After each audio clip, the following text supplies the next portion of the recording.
I'm Dr. Clive Callender, and today's program of Kidney Talks is very special. Now, this program, of course, is brought to you by the National MOTAP, Pennsylvania Avenue Baptist Church, George Washington Transplant Center, and the Ron Joy Paul Kidney Center. All of us working together to talk about one of the most interesting aspects of health, and that is kidney transplantation. And we have three special guests, and we at least two of them are with us, and who will be telling us about the way in which their lives was changed dramatically by living kidney donor transplantation. And so, with that, I'd ask Cynthia and Tracy to tell us about their story. Who wants to be first? Well, let's say you can't do anything without the donor. So let's have you start it off. Tell us how all of this came about for you. Okay, my sister was in her final stages of kidney failure. And so I offered to give her one of my kidneys. And she was totally surprised, but we began the process and I qualified. And as it turned out, like Milana-san said, that I was like a twin. It was a perfect match, one like doesn't see very often. And I was at the time like 69. My sister was 71. So wow. We were too old to do this, but it was a wonderful gift of life for my sister. Tell us a little bit about that process of how you go from offering a kidney to actually having it come to happen.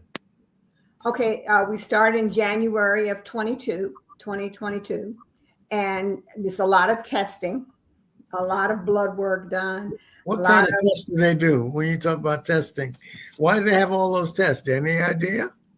Well, first of all, there's a questionnaire. They want to make sure that you're disease free, more or less, that you don't have any like hepatitis and those type of things, and they want to know about your lifestyle. Whether you're a smoker, drinker, and so forth. Whether you've used drugs at any point in your life.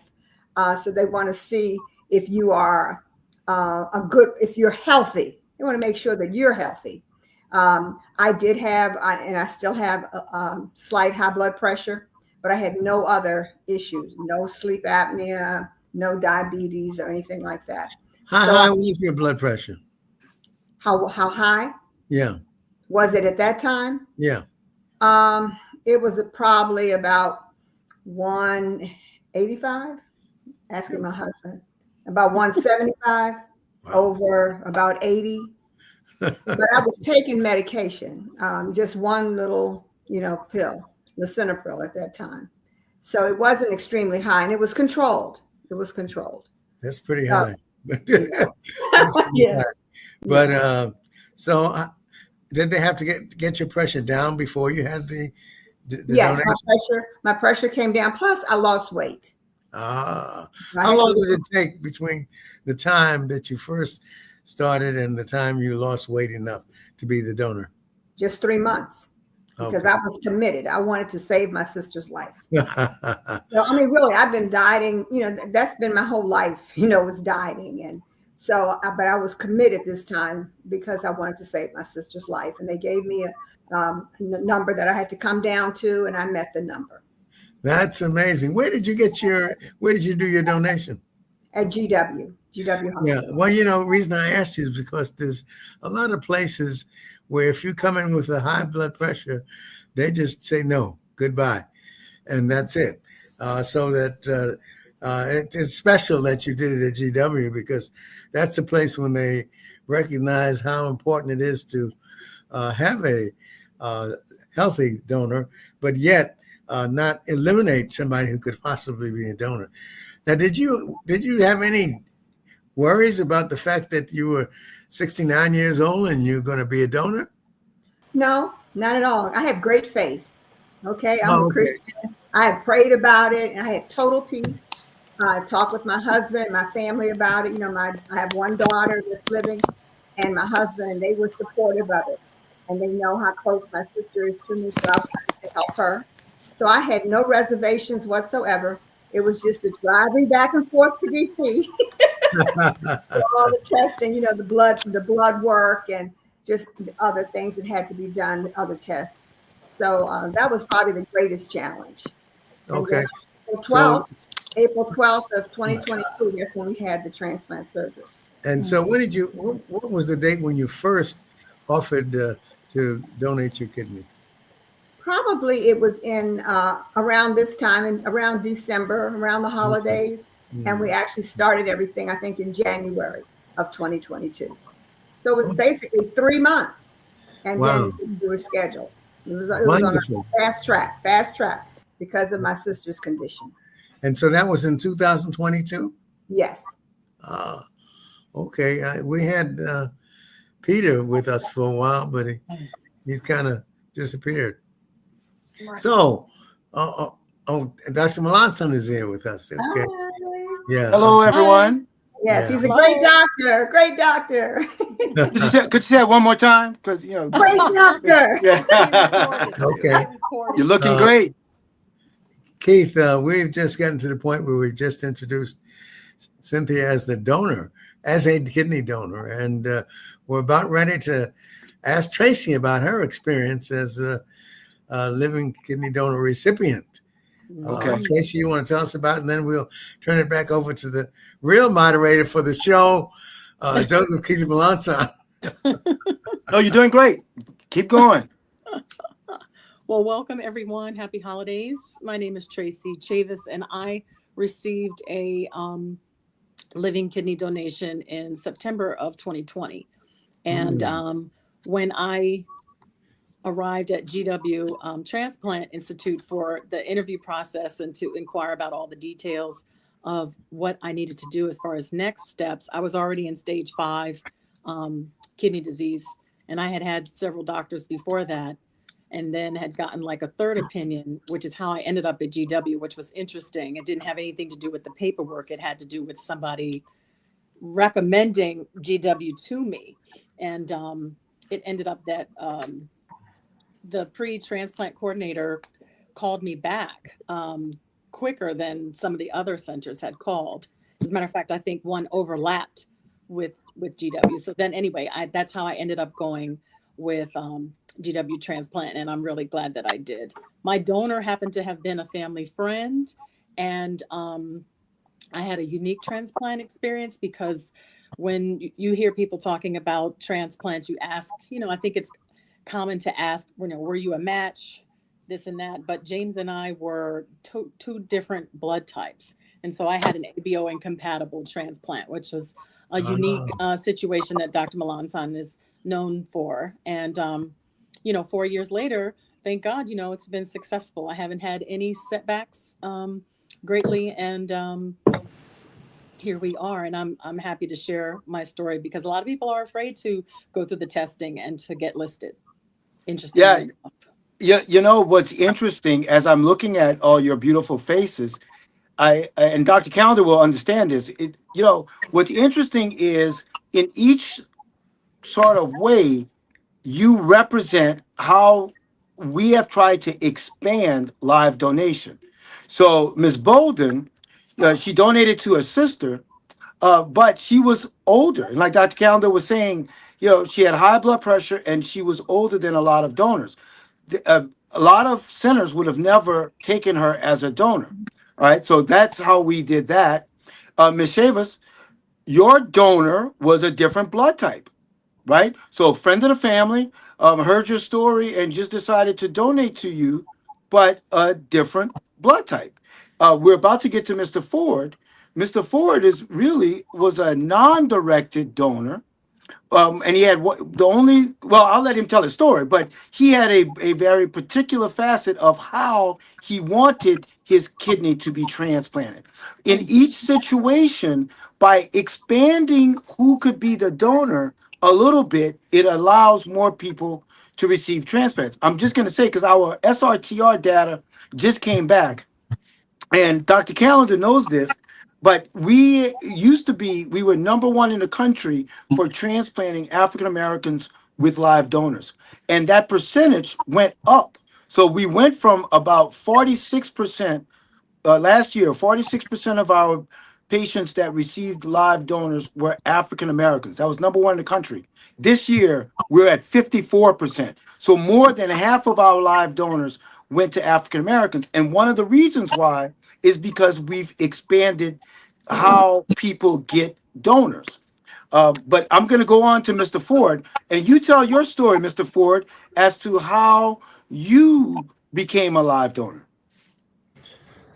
Thank you, Dr. Melansong. And I'm not a millennial, as you could tell. And I had a little bit of hard time getting on here, but I'm actually at my mother's house. She's on hospice, but she's been on hospice for 18 months. So she's a good old Scandinavian from Minnesota that just doesn't want to give up the fight. But anyway, that's where I was. She's sleeping now, which is great. Yeah, for me, it was, and I'm glad you gave me those statistics, because I found your center the only center that could accept. My old man used to tell me content without context is pretext. And if you just came in and I just said, hey, I wanted to donate to a police officer, the other places I tried, they said, no, you can't do that. We've never done it before. So for about 3 or 4 months, I didn't try anything. And then I just went on the internet and I looked up, I went through Facebook first, and I went on the internet and found GW. And I talked to Helena. And then we had a discussion, and I said, my cause, I'm a retired federal police officer with the State Department for 32 years. So my cause was to help patrol officers out there. And I didn't really care if they're green, brown, pink, or whatever. I just wanted to help out a patrol officer. And you were the only center that sort of worked with me personally, I guess. And after, I didn't think I would be, verified as a donor, because I had a splenectomy when I was a kid. So it was all, I kept going through level of level. I said, I can't believe this. And then when I made it, I felt like I scored the touchdown. I don't know if it was a touchdown or not.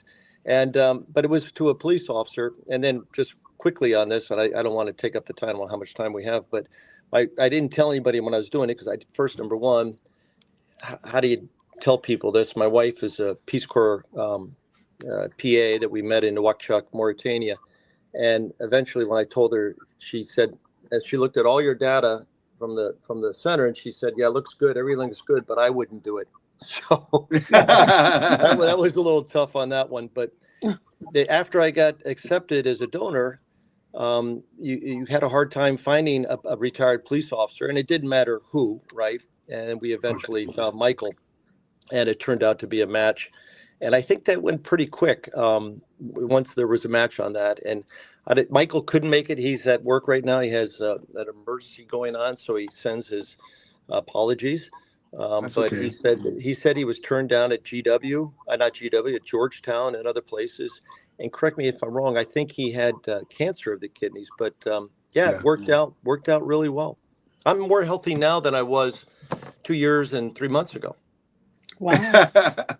Well, I tell every donor this, and I always mean it, that you guys are heroes, because you do something that most people in America or in the world would never do.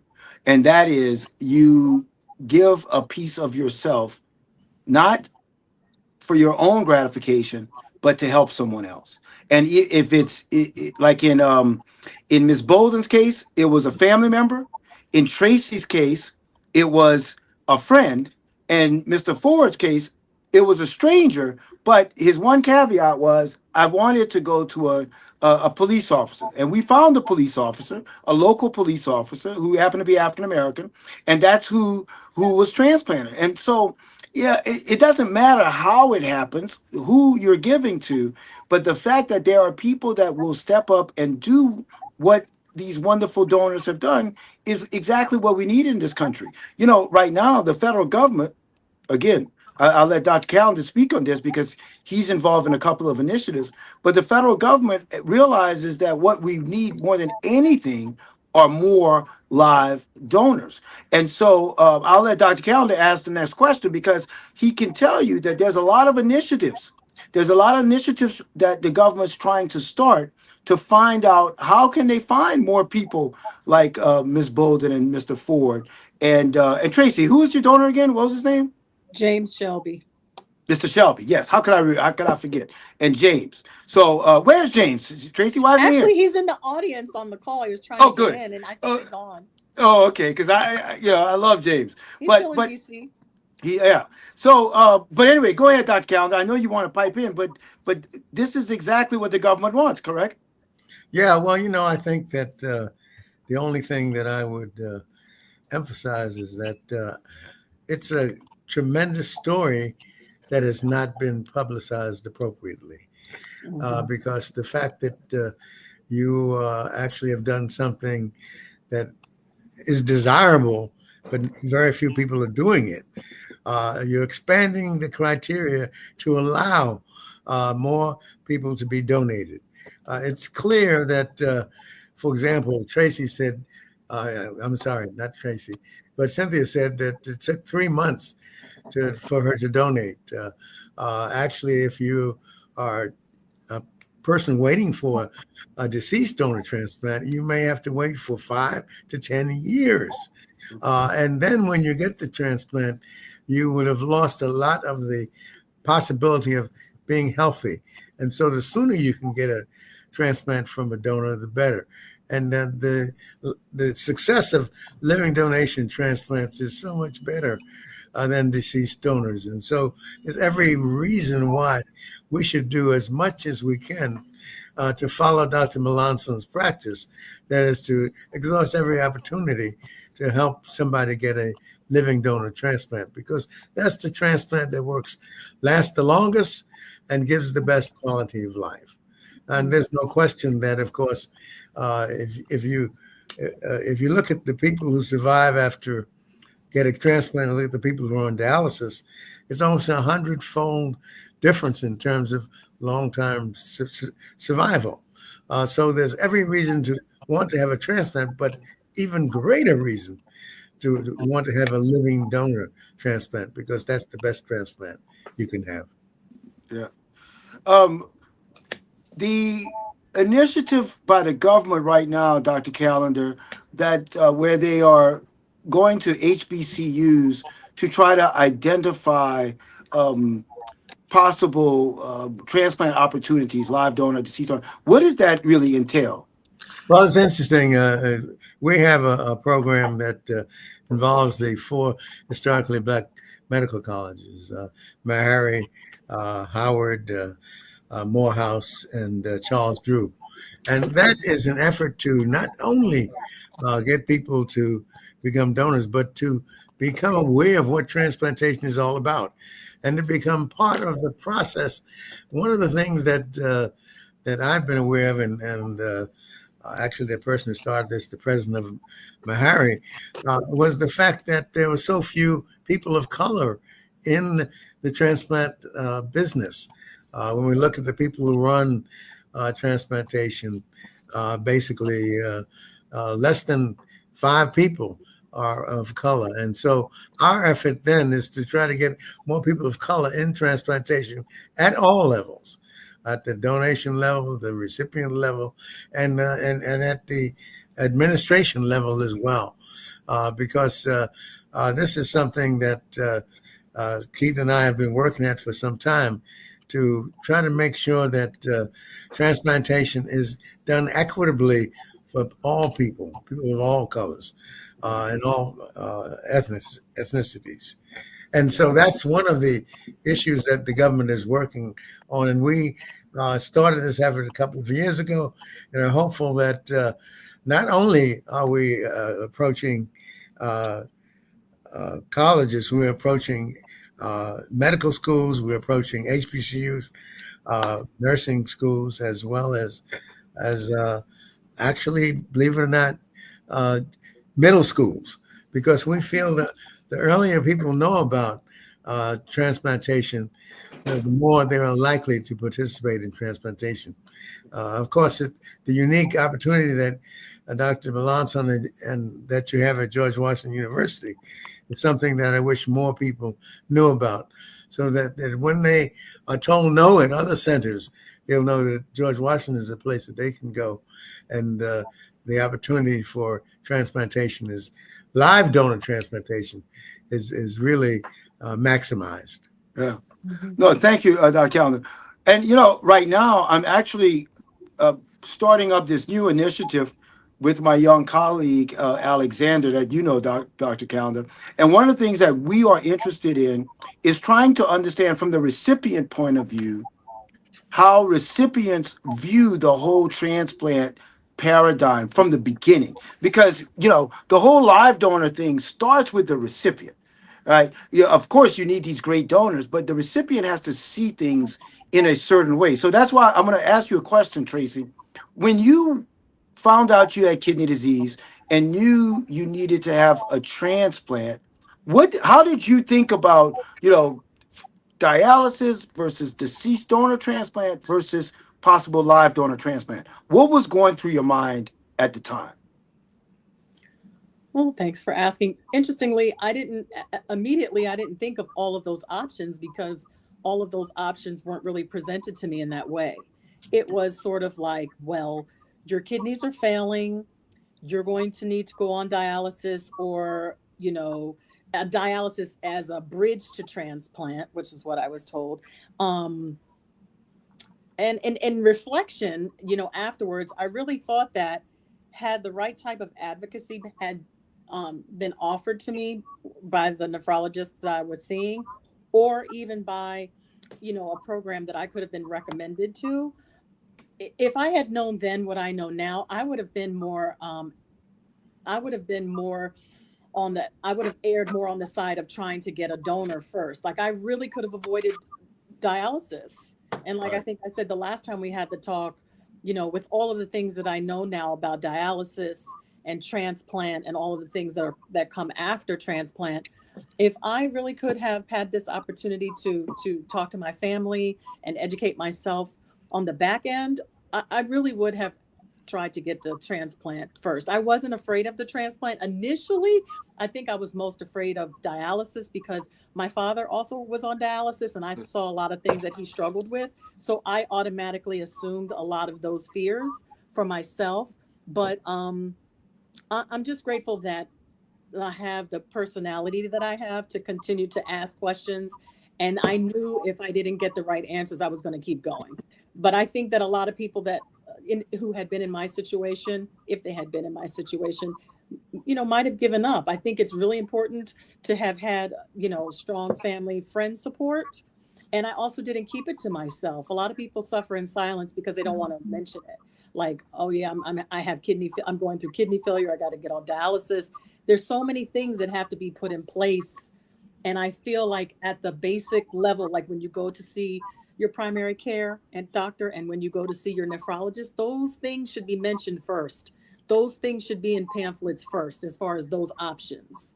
Because I just was told immediately, your kidneys are failing, you're going to need to go on dialysis, and you're going to need to go visit a transplant center to find out more about transplant.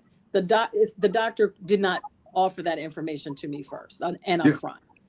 And I was told, I even went to an endocrinologist because of all these other symptoms I was having, and literally sat on the exam table and had this endocrinologist who was very, highly favored in this area, and look at me and say, there's nothing else I can do for you. I literally sat there on that exam bench, like in tears by myself. And I said, I really just can't sit here and accept that. So you're telling me there's absolutely nothing else I can do. I didn't get cleared to get this genetic testing to this other place. I said, there's no other avenue, no other door I should try.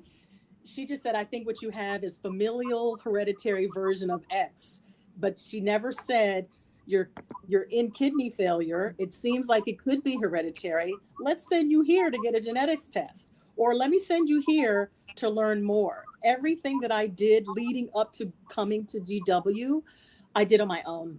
It was all research on the internet. It was books. It was calling people and who had some experiences with kidney issues, and just working really hard at not being afraid. Yeah, Because if I I think let that happen, I wouldn't have done anything else. right, right, and I think that's the most important thing that you mentioned in your little piece there is you were a self advocate and you just were not going to take no for an answer. And I was speaking recently, I was actually at Howard University, and what I said in that roundtable, I said one of the problems is you have the status quo, and the status quo makes people passive, right? So Right. you have kidney disease, you go on dialysis. Mhm. At some point you go to a transplant center, so on and so forth. And what people need to be asking are multiple questions. All right, well, all right, I need dialysis. Do I need to start now? What are the options? Can I do dialysis at home? Right. Can I do Right. hemodialysis? Can I do Right. peritoneal dialysis? Can I get transplanted before I ever need dialysis? So all these questions need to be, but you need to be the kind of person to ask questions. Now, you happen to be that kind of person, Tracy, but not everybody's exactly like that. And that's why that was the best service you did for yourself, was Mhm. being that kind of person that asked a lot of questions. You wind up being your own best advocate because you just weren't going to take no for an answer, No. right? You were going to continue to ask. It's probably part of being a teacher, but you just was gonna keep nagging until you got the right answer, and that saved your life. That It did. saved your life, And I and had a that friend whose husband had a transplant. So she had a little bit of, and she had some experience on that level with help holding her husband's hand and guiding him through this process. So that's where my third opinion came from. She said, I don't yeah, know, you're far along. Would you like to go and speak to my husband's doctor that he had when we first moved to Maryland? And I said, yes. And I had all my paperwork sent, and he's a popular doctor, and he was in like the Towson area, so he wasn't even really close to my house. So, but I didn't care. My girlfriend took me. She took all the notes, and it turns out that my records had arrived there before. When I called, they told me I had to wait 3 months to get an appointment with him. And then all of a sudden, in less than 48 hours, I got a call back from that office and said, oh, we told you the other day 3 months, but the doctor saw your paperwork, and can you come tomorrow? And I wow, said, absolutely. So, but what he told me wasn't anything that had not already been shared. His thing was, he took the thing for him with me is he took me by the hand, though. This doctor happened to be African American, and he said, what I'm about to tell you, you really should have been preparing for 2 years ago, 2 summers ago, to avoid getting to here. And so he wrote out for me every single step that I needed to take to get to where I am now. The only thing was the list of hospitals the list of transplant centers that he gave me, GW wasn't even on. Okay, so I called all the places, but then I had to take all these exams. I had to go see a vein doctor. I had to go and see about the tube, because I actually did do PD dialysis, peritoneal dialysis at home for a full year. But the thing is, he stopped and explained all of the things, and he answered my questions. right, So I left that office, although all teary eyed and busted with my eyes puffy. I left empowered. I was like, right, okay, fine. I'm going to do X, Y, and Z. And for a minute, I went home and I did let fear kind of get to me, and I was kind of like still for a while. But my friend's husband called me and said, please don't waste any more time. Don't allow yourself to get sicker and sicker. Like, take it from me. Like, I learned a lesson, and I don't want you to do the same thing. So then the mention of GW came later by somebody else, just a random conversation, again, not keeping it to myself. And then I called GW, and then like the rest is history. But I did have to start the dialysis process. But right. while doing that, I worked like heck to stay well, because like Dr. Monson said, I was teaching full time and doing the dialysis for a year Yeah, before I yeah. had my transplant. So All right. Well, on that same note, but from a little bit of a different vantage point, I want to go to Cynthia, because for you, Cynthia, it was your sister. So your sister is who needed the transplant. So from a donor's point of view, how was it? What were you thinking when your sister got sick and needed dialysis or transplant or whatnot? How did you look at everything? And did you know from the beginning that you wanted to possibly be a donor for her? My sister had similar situation to Tracy in that she hadn't started dialysis yet, but she had given up. She had given up. Her nephrologist didn't give her any options other than dialysis. And my father had been on dialysis for 7 years. We saw what he went through, and my sister refused to go through that. She said she did not want that quality of life. So she had given up, and I became her advocate. So I picked up the phone and I called Johns Hopkins, and they turned us down. And then GW was our second call because, you know, my daughter is a nurse at GW. I know. He has a good reputation. So then I became the advocate. And then after I told her I was going to do this, she said, fine. She said she wasn't going to ask me. She said, if I wanted to do it, then great. And then she picked up and she was all excited. She was on board with it. So that's how we progressed. Now, tell me this, and I'm going to ask Peter this question as well, but when people found out, particularly before, I just want to know, did you find like the community and people around you finding out that you were going to do this operation, donate your kidney? Did you find the community around you supportive, not supportive? Did people think you were crazy, too old? What did you find from the community? Well, my community was supportive because they know I'm a praying woman. And they knew that, you know, I'd already gone to God, had an okay with him, and it full speed ahead. And they know my personality, like Tracy. I don't give up. You know, I have a plan, and I'm going to move forward full speed ahead. So my community was very supportive. I think my husband was a little concerned initially because, you know, you're giving up a kidney. I said, yeah, but God gave us two, so I could give one away. So, you know, it'll be okay. And actually, I am in better health now than I was before. I have lost more weight, and I'm doing well. And my husband's very supportive. So, yes, my community did support me.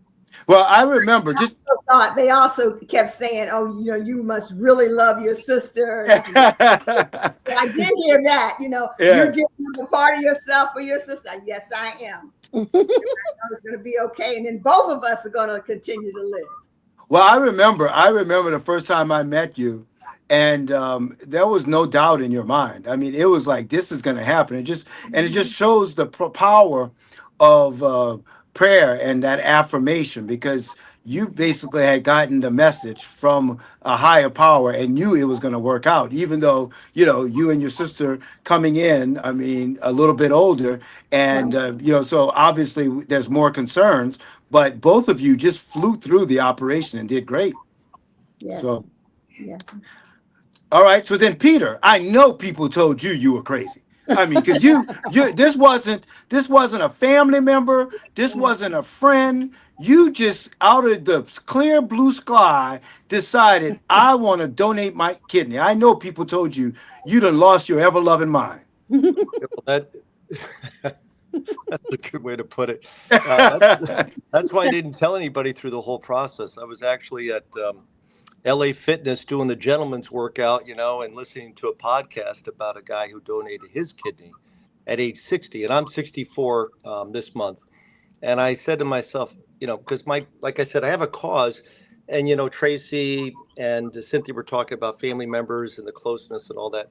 And as a police, you know, I was a federal police officer, State Department overseas, but Michael, he was a rank and file patrol officer in Prince George's, and it's a very hard job, right? So to me, I felt empowered to do it. So I did tell my wife, my kids, and we had a big powwow. And like I said, my wife looked at all the numbers, and she was Peace Corps medical officer and helped me out in Nowakchuk.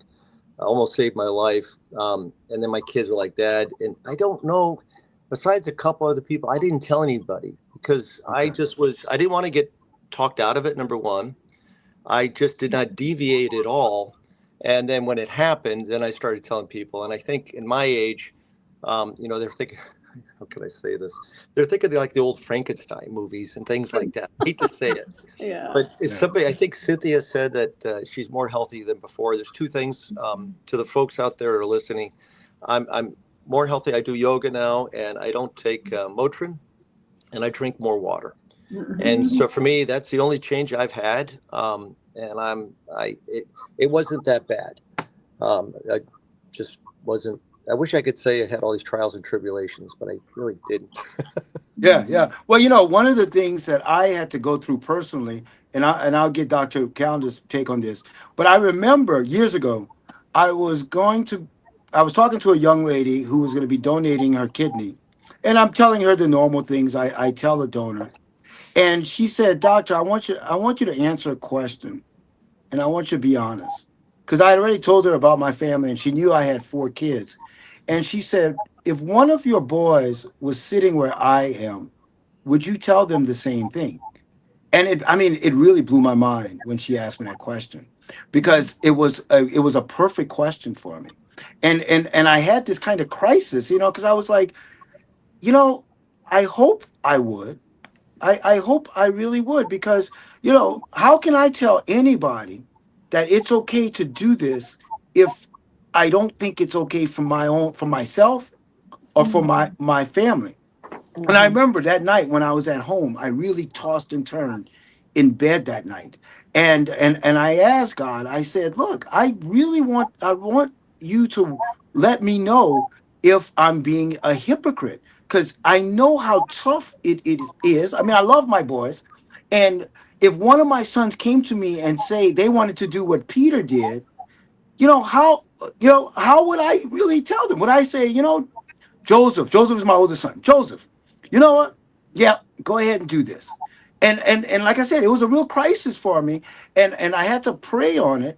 But I came to the conclusion that I would honestly support my child as they went through this, because I know it's safe. Obviously, I know it's safe, but I also want to be a loving father, but I also believe that, like what your stories are, which is you are better off as a result of this. Now, that doesn't mean this is without risk.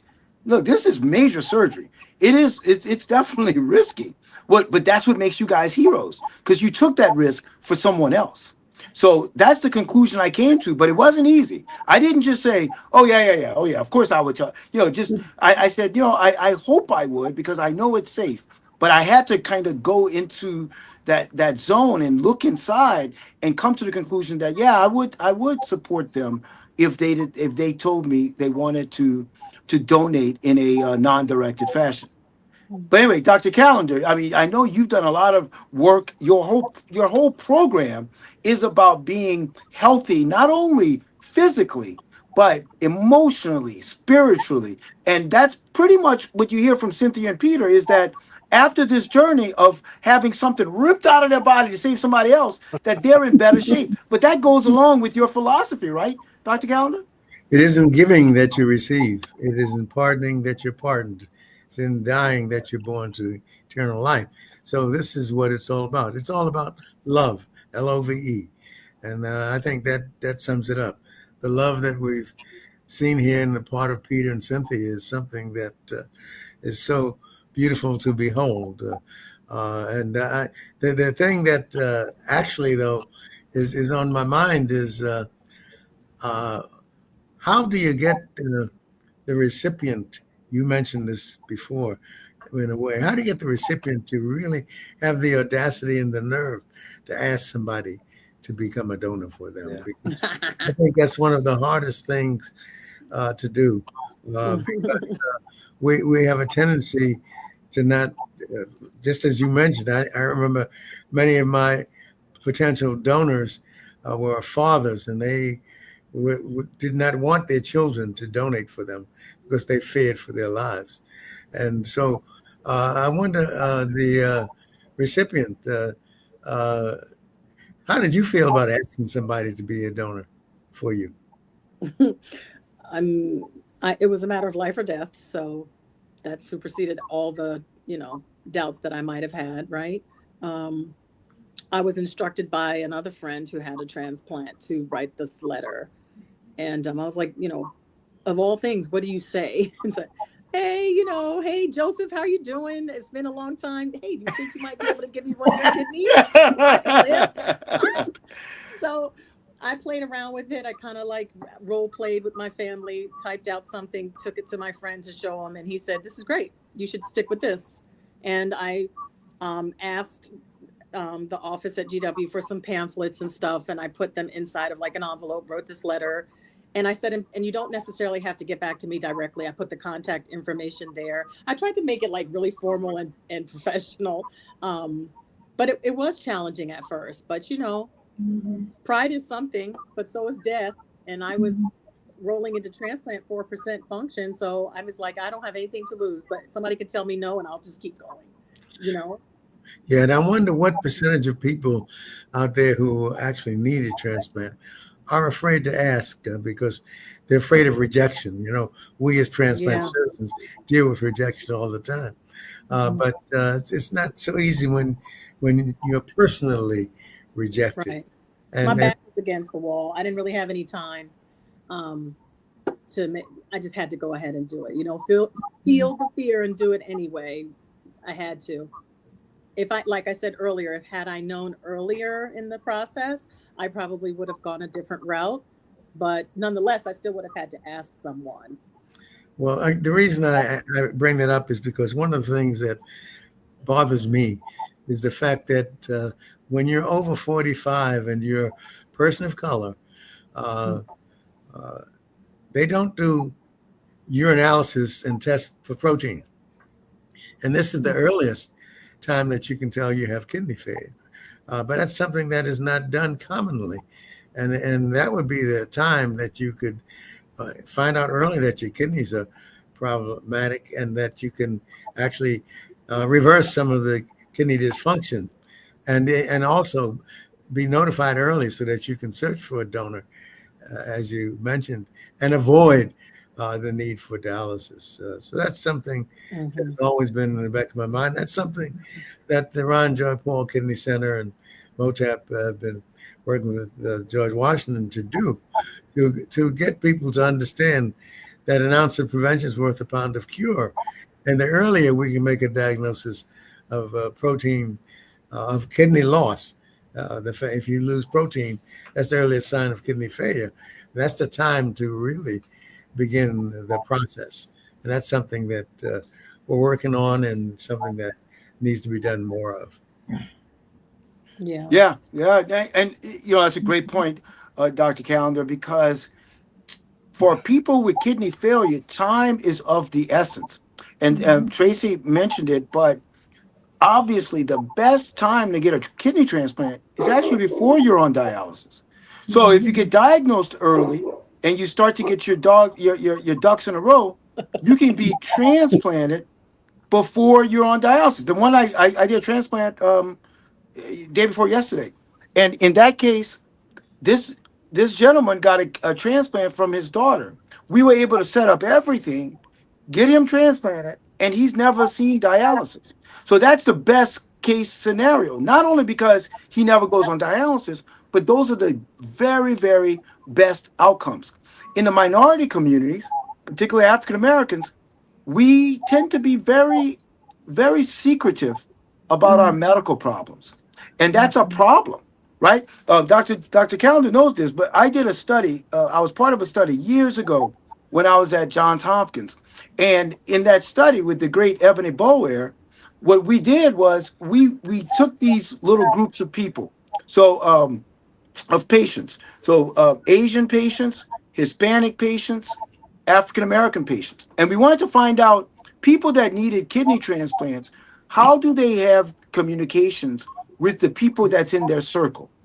So their family and their friends.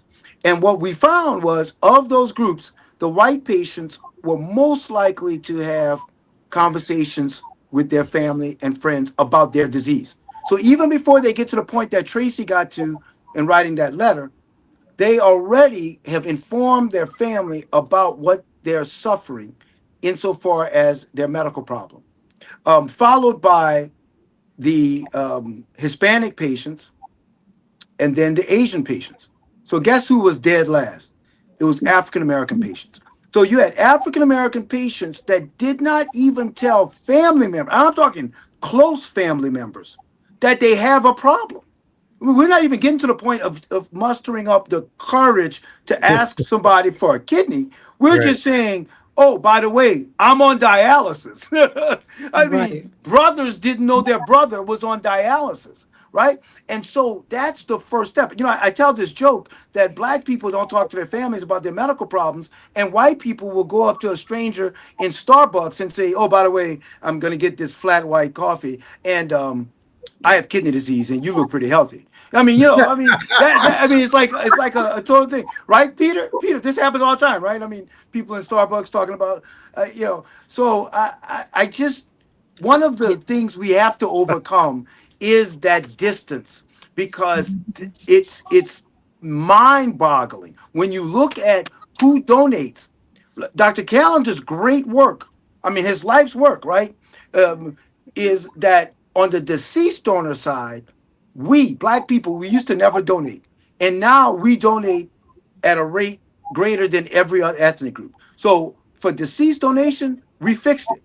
On the live donor, we're just the opposite.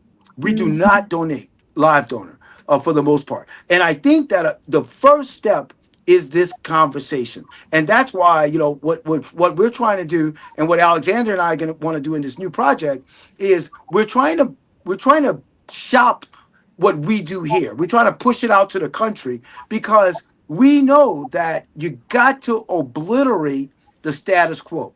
You know, you gotta get people, you know, when you walk in, we got to have a conversation about live donor, the first step. You've got to understand when you walk out that door for your evaluation, you need to understand I need to be talking to people about live donation. But on that note, I'm going to go to Peter because for you, Peter, it was through some sort of media. Something happened out there. You saw a story. What was the hook? What in the story made you think, "Wow, I could do this"? What was so compelling about the story?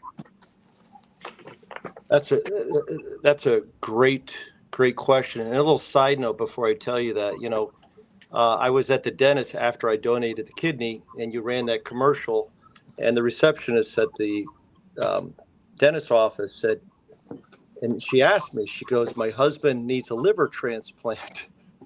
Can you help with the liver transplant?" In the dentist office? She said that, and I didn't. And then I'll be honest with you, Dr. Melange, I went started researching it, and there were some people that did that. I said, no, I'm all tapped out. You see, wait, Peter. Now I have to ask you: Yeah. was she a white woman or a Asian. black woman? Asian for the Philippines. Asian. Okay. Yeah. All right. You see, I mean, you know, you gotta be. I mean, you gotta ask. Right up to You gotta ask. You know. And it got me thinking about it. So I mean, like you said, and someone always told me, if you don't ask, you'll never know. And Exactly. I think Tracy has that more than any other time. But the question for me is, what was it one more time? So I started thinking about that. Well, I wanted to know about the media thing that you saw that wind up being the hook for you to be a donor.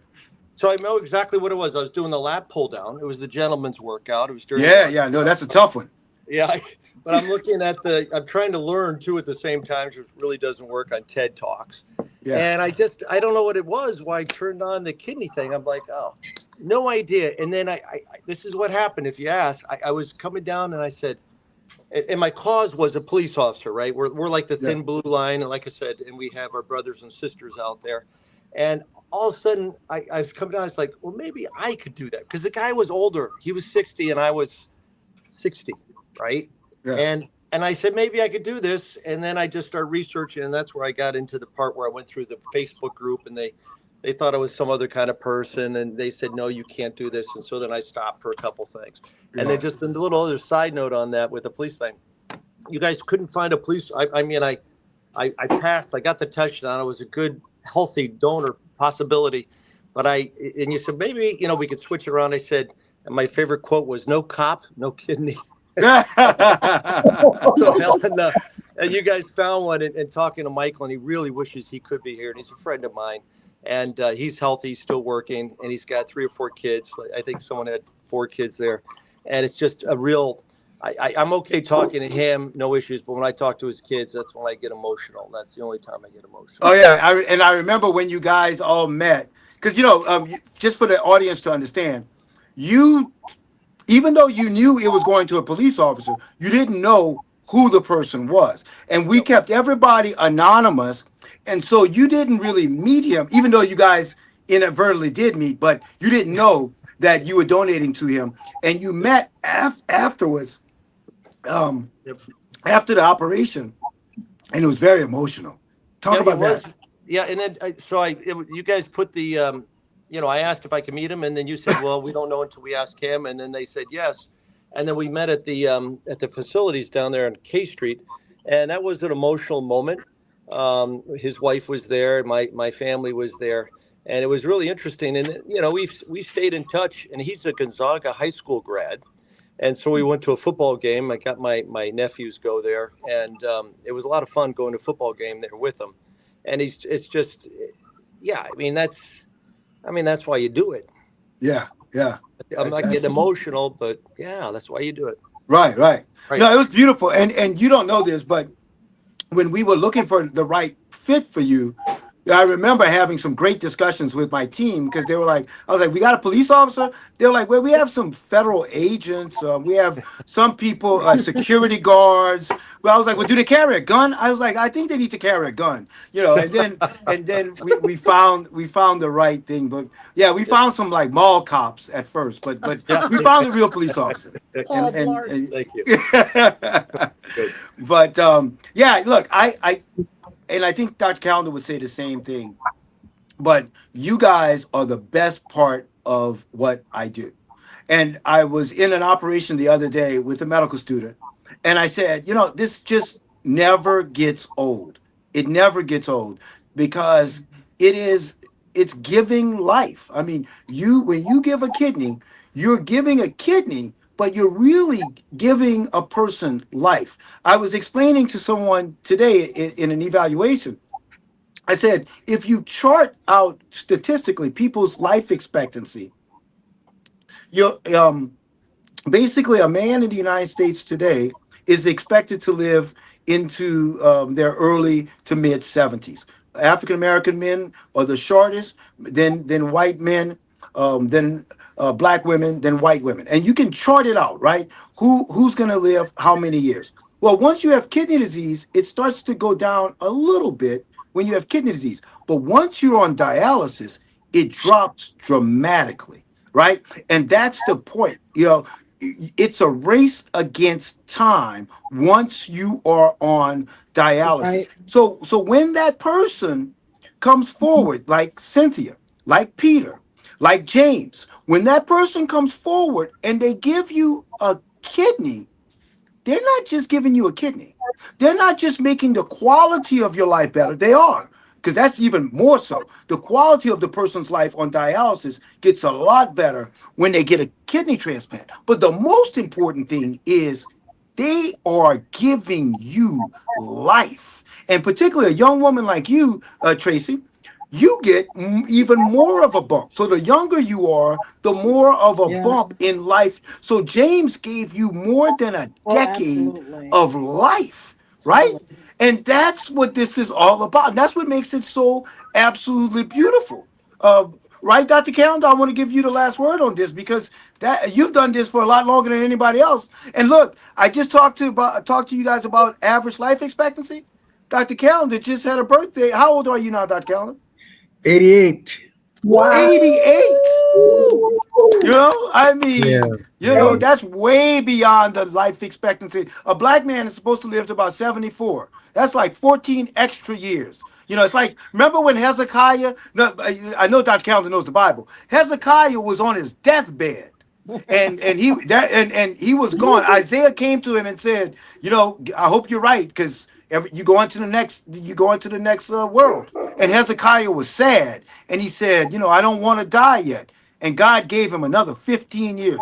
You've had a Hezekiah, Dr. Callender. Well, one of the things that makes it all worthwhile is when I think of when I worked with MOTEP and did all the things, and Actually, Keith was with me when I recognized that blacks had gone from the bottom to the top of the list as the most common donor, ethnic donor. And then subsequently to that, I think about all those people since that time who've been transplanted, and I think about the enormity of the consequences of people leaving organs and tissues behind in life and after death. And what a magnificent thing to think about as you look at your legacy, that so many people have donated and helped others. And this is what love is all about. This is what Christianity is all about. This is what makes it all worthwhile, as you said. And so having people like Cynthia and Peter is something that just brings joy to my heart. Yeah, and and it's such a wonderful gift, and it's the gift that keeps on giving. As Yeah. I'm looking at Tracy here, she was the recipient, but I can tell you, her actions since she's received this wonderful gift of life, she's been all over the place telling people about the benefits of live donation. I have. So that shows you what this does. Peter and Cynthia, you talk about how your lives have been transformed in giving. It's like what Dr. Callender was saying. Through giving, positive things have happened to you guys. And through the years of talking to so many donors, I've heard that story time and time immemorial, because people are better off. They talk about losing weight and getting healthier and eating better and so on and so forth. And it really is a great gift. In our office right here, we have a person who works for us who received a live donor from her brother. And she always says, she was like, "Oh, I'm not going to eat that, or I'm not going to do this because my brother would kill me if something happened to this kidney." So they feel that responsibility, and I think that's so beautiful, and it's apropos. We have Hanukkah and Christmas at this time of year, my favorite time of year, and I think, like Dr. Callender just said, it's a beautiful thing. In even from a religious point of view, you are living examples of what we are supposed to be doing, I believe, on this earth. So I'm going to give everyone, I'm going to go around and give everybody a last word. But Cynthia, any last things you'd like to say? I'm just very grateful for the opportunity to share, and I thank you. And anyone that's considering being a donor, do it. Pray about it and do it. Amen. All right, I wasn't going to Tracy, but I'm gonna go to Peter next because Tracy's going to take too long. So I'm going to let Peter go, and then we'll go back to Tracy. So Peter,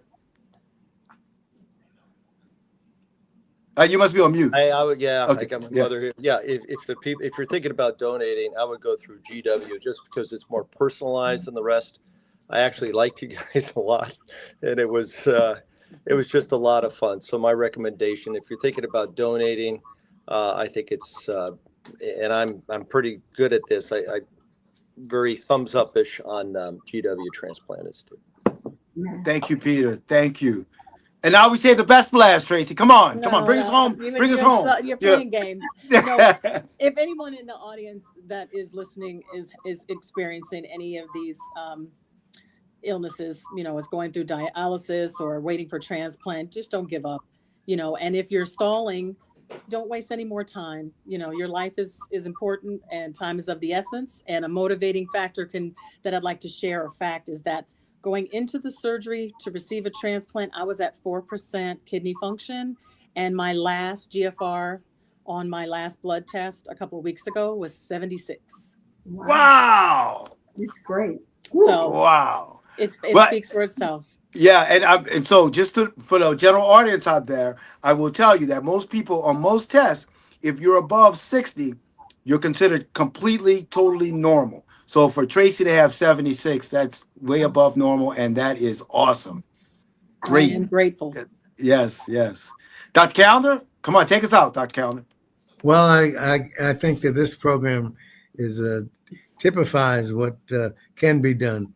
And I hope that all of the audience now understands that kidney donation, especially living kidney donation, is something that is so beneficial to the donor as well as to the recipient.